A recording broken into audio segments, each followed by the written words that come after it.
I wasn't expecting these reporters to go in the way they went in today. But they had some receipts on Kevin Stefanski, and they damn sure for to make his time in Atlanta a very, very tough one because he cannot escape what he has done to Shedeur Sanders. I ain't lying.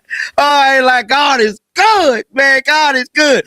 Kevin Stefanski had his greeting press conference today down in Atlanta, and I thought it was only right, since Kevin Stefanski and new president of football, Matt Ryan. A lot of respect within that Atlanta Falcons organization for the job that Kevin Stefanski has done over the past several years with the Cleveland Browns. Obviously, this past season, when he had 4 quarterbacks but didn't really have 1 quarterback, certainly not holding against him the record there in Cleveland this past season. So this started to look like it could happen late this morning, and the Atlanta Falcons wanted to move quick. The Falcons walked off.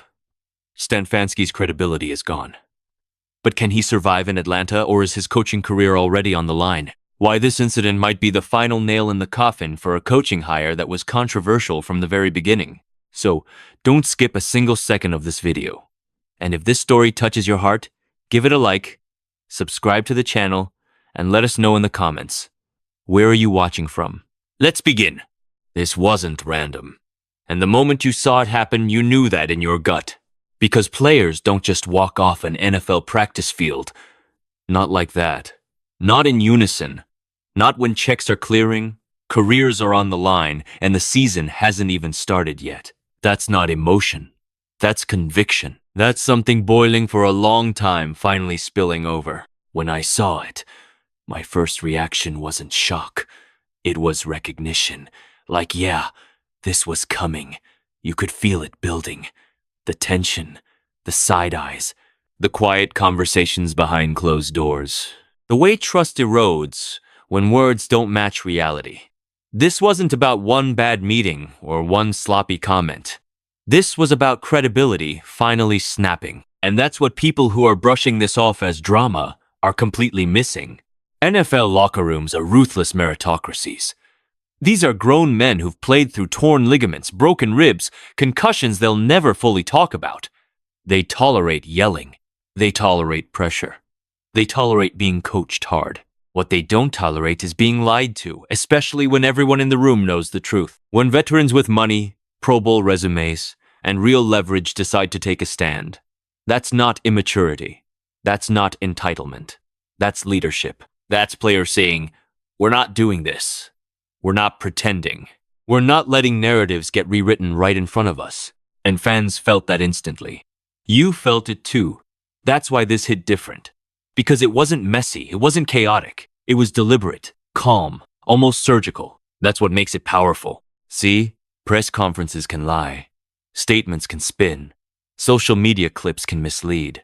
But locker rooms don't fake unity. When a group of players moves as one, that's the most honest thing in football. And in that moment, they weren't just reacting to something said that day. They were reacting to everything that came before it.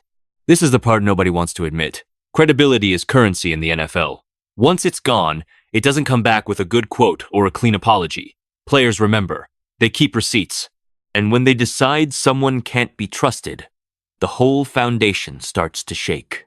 That's why this wasn't just practice. That's why this wasn't overblown. This was a line being drawn. And whether people like how it looked or not, it was a moment that exposed something real, something that had been festering under the surface long before cameras caught it. And here's the thing that makes this even heavier. This wasn't about disrespect. It was about protecting the truth, about saying we're not going to let history get rewritten in real time. Not in this building, not with these players watching, because once credibility cracks, everything else follows. And now the real question isn't what happened on that field. It's what happens after everyone realized it was already broken. Here's the part that people outside the building never fully grasp. Players know who's real, long before the headlines catch up. And that's why that comment hit like a slap to the face. Because when you zoom out and really look at the player at the center of this, the narrative being pushed just doesn't line up with the reality everyone in that locker room has lived with. This isn't some fringe guy hanging on by a thread. This is a quarterback who's already proven he belongs in this league. He's taken real snaps. He's stood in real pockets. He's made real throws with real pressure crashing down on him. You don't survive that, let alone flash, without putting in the work. Teammates see that every single day. They see who's in the building early. They see who stays late. They see who's buried in the tablet between reps, who's asking questions, who's holding guys accountable in the huddle. That stuff never shows up in a tweet. It doesn't always make a segment on TV, but inside an NFL facility, it's everything. So when a narrative gets pushed that doesn't match the film, that doesn't match the preparation, that doesn't match the results, players feel that personally, because now it's not just an attack on one guy, it's an insult to everyone who's been in the trenches with him. This is where the disconnect always shows up. The media talks in labels. Raw. Unpolished. Living off the name. Locker rooms talk in receipts. Did you make the read? Did you take the hit? Did you show up when it mattered? And that's why just a comment is never just a comment. We've seen this movie before. A young quarterback gets tagged early, too flashy, too confident, too much noise around him, and suddenly, every mistake confirms the story, while every success gets minimized. Think about how long it took for guys like Jalen Hurts to shake the narrative. The work was always there. The leadership was always there. But the story lagged behind the truth. False narratives stick because they're convenient. They give cover. They shift blame. And inside a team trying to build trust, that's poison. Because now, players start asking themselves real questions. If he's willing to say that about him, what happens when things go sideways for me? If the truth doesn't matter here, what does? That's why the reaction was emotional. Not loud, not chaotic. Emotional in the sense that it cut deep. It challenged what players knew to be true from first-hand experience. It asked them to either stay silent or co-sign something they knew wasn't real. And NFL players hate one thing more than losing, being lied about, especially when the tape says otherwise. Especially when the grind says otherwise. Especially when the locker room knows better. That's the fracture point. When the story outside the building and the truth inside it are no longer even pretending to align. And once that gap opens up, it doesn't close quietly. Let's deal with the pushback head on, because you already know it's coming. You've heard it. I've heard it. Players are too sensitive. That's just tough coaching. They should have handled it privately. And every single one of those takes misses the point on purpose. Because there's a massive difference between being coached hard and being lied about. A massive difference between accountability and character assassination. And the people pretending not to see that difference are either being lazy or they're protecting power. Here's the reality of the NFL that doesn't get talked about enough. Coaches control the story, but players live with the consequences. When a coach speaks, media listens. When a narrative gets planted, it sticks. And once it sticks, it doesn't just affect one Sunday. It follows a player into contract talks, into locker rooms, into how teammates and fans see him. So no, this wasn't just coaching. If this were about missed reads, bad footwork, late throws, fine. That's football. That's film. But when you start questioning work ethic, preparation, and character, that's not X's and O's anymore. That's reputation. And reputation is everything in this league. And let's talk about the handle it privately crowd for a second. Handled privately, how?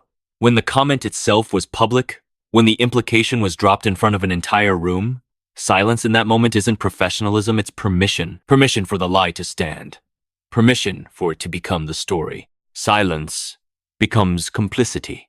That's the part people are uncomfortable with, because it forces you to pick a side. Either you let it slide, or you say something. And saying something, especially when the power imbalance is real, takes guts. This is where ego enters the picture. Pressure exposes leadership. Some leaders own mistakes, others deflect. And when egos get threatened, rewriting history becomes a defense mechanism. It's easier to blame a player than to admit you failed to put him in position to succeed. It's easier to question effort than to question your system. That's why the language matters. That's why players reacted the way they did. It wasn't toughness. It was deflection. It wasn't coaching. It was cover-up. And when players recognized that pattern, they chose unity over convenience. Call it unprofessional if you want. But what's actually unprofessional is abusing authority and expecting grown men to swallow it quietly. What's unprofessional is hiding behind the idea of tough coaching to avoid accountability. We've seen this cycle too many times in this league. Coaches get grace, players get labels, and when those labels stick, they're almost impossible to peel off unless someone with leverage finally says, "Nah, that's not true." That's what happened here. This wasn't emotional chaos. This was a calculated stand. A locker room saying, "We're not letting the truth get bent just because it's convenient for someone higher up the ladder." And once players cross that line, once they decide truth matters more than optics, there's no going back to business as usual. Because now, it's not about one comment anymore. It's about who's really accountable when the pressure is on. This is where the energy changes, because moments like this don't just expose problems, they create turning points. And that's what a lot of people are missing. This wasn't just conflict. This was growth. This was a locker room, quietly deciding what it's willing to tolerate and what it's not anymore. We're watching a shift happen in real time. For years, the NFL operated on a simple rule. Keep your head down, let things slide, don't rock the boat. Especially if you're young. Especially if you're a quarterback trying to survive. Silence was survival. And if you spoke up too early, you got labeled as a problem. But this moment flipped that script. Because this time, veterans stepped in. Guys who already made their money. Guys who already earned their stripes. Guys who didn't need to say anything but chose to anyway. And that matters. That's how culture actually changes. Not through slogans. Not through PR. Through actions that cost something. What we saw wasn't players being emotional. It was players being protective. Protective of truth. Protective of someone they watched grind through adversity without complaining. Protective of a standard that says, if you earn respect in this league, it won't be erased by lazy narratives. That's the connection fans feel so deeply because we've watched this player take hits literal and figurative. We've watched the pressure, the doubt, the noise. We've watched him respond the only way you can in this league. By working, by performing, by keeping his mouth shut and letting the tape speak. And now that tape has defenders. That's the evolution. Past adversity turning into present respect. Individual struggle turning into collective defense. Silence turning into solidarity. Locker rooms refusing to normalize lies is a big deal. Bigger than one practice. Bigger than one coach.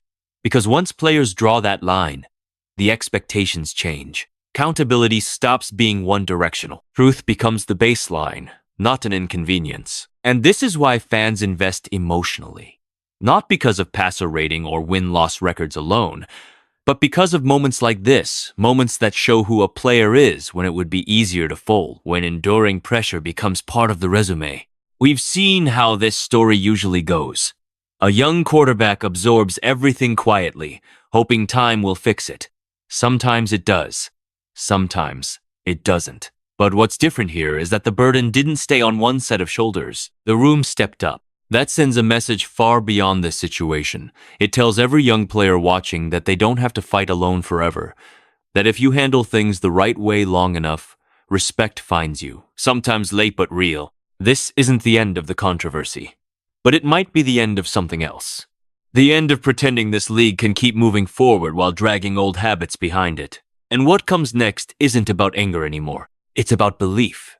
And whether this moment becomes the foundation for what happens next. This is the part everyone's going to look back on later and say, that was the moment. Not the headline, not the clip. The moment underneath it, when lines got drawn and things couldn't go back to the way they were before. Because situations like this don't fade quietly. They age. And most of the time, they age in favor of the people who stood their ground. That's why I don't think this derails the player's story at all. I think it sharpens it. Pressure has a way of doing that. It strips everything fake away and leaves only what's real. And what's real here is this. The league now knows exactly who this player is and who has his back. That matters more than people realize. Careers don't just turn on touchdowns, they turn on moments of belief. Moments where teammates say, "We see you." Moments where adversity doesn't isolate you, it connects you. We've seen this pattern before. Early narratives try to box a quarterback in. Too much hype, too much baggage, too many opinions. And then something happens, not always on the field, that forces people to reevaluate. Think Jalen Hurts. Think about how fast the conversation flipped once leadership and resilience became undeniable. That's what leadership moments do. They change how a career is framed. This will be remembered because it wasn't about ego. It was about integrity. And integrity travels. Coaches change, schemes change, teams change, but reputations forged under pressure stick, especially when the locker room speaks louder than the noise outside. Now here's where fans come in. Belief matters more than people want to admit. It shapes confidence. It shapes patience. It shapes how narratives move when the season hits turbulence. And it always does. When things go wrong, people reach back to moments like this to decide who they trust.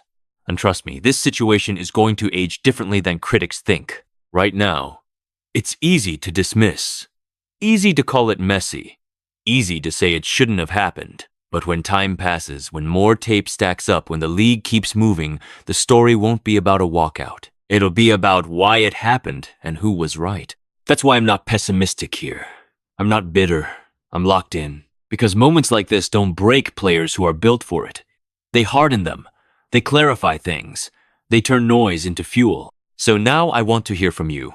Do you think the locker room was right to draw that line?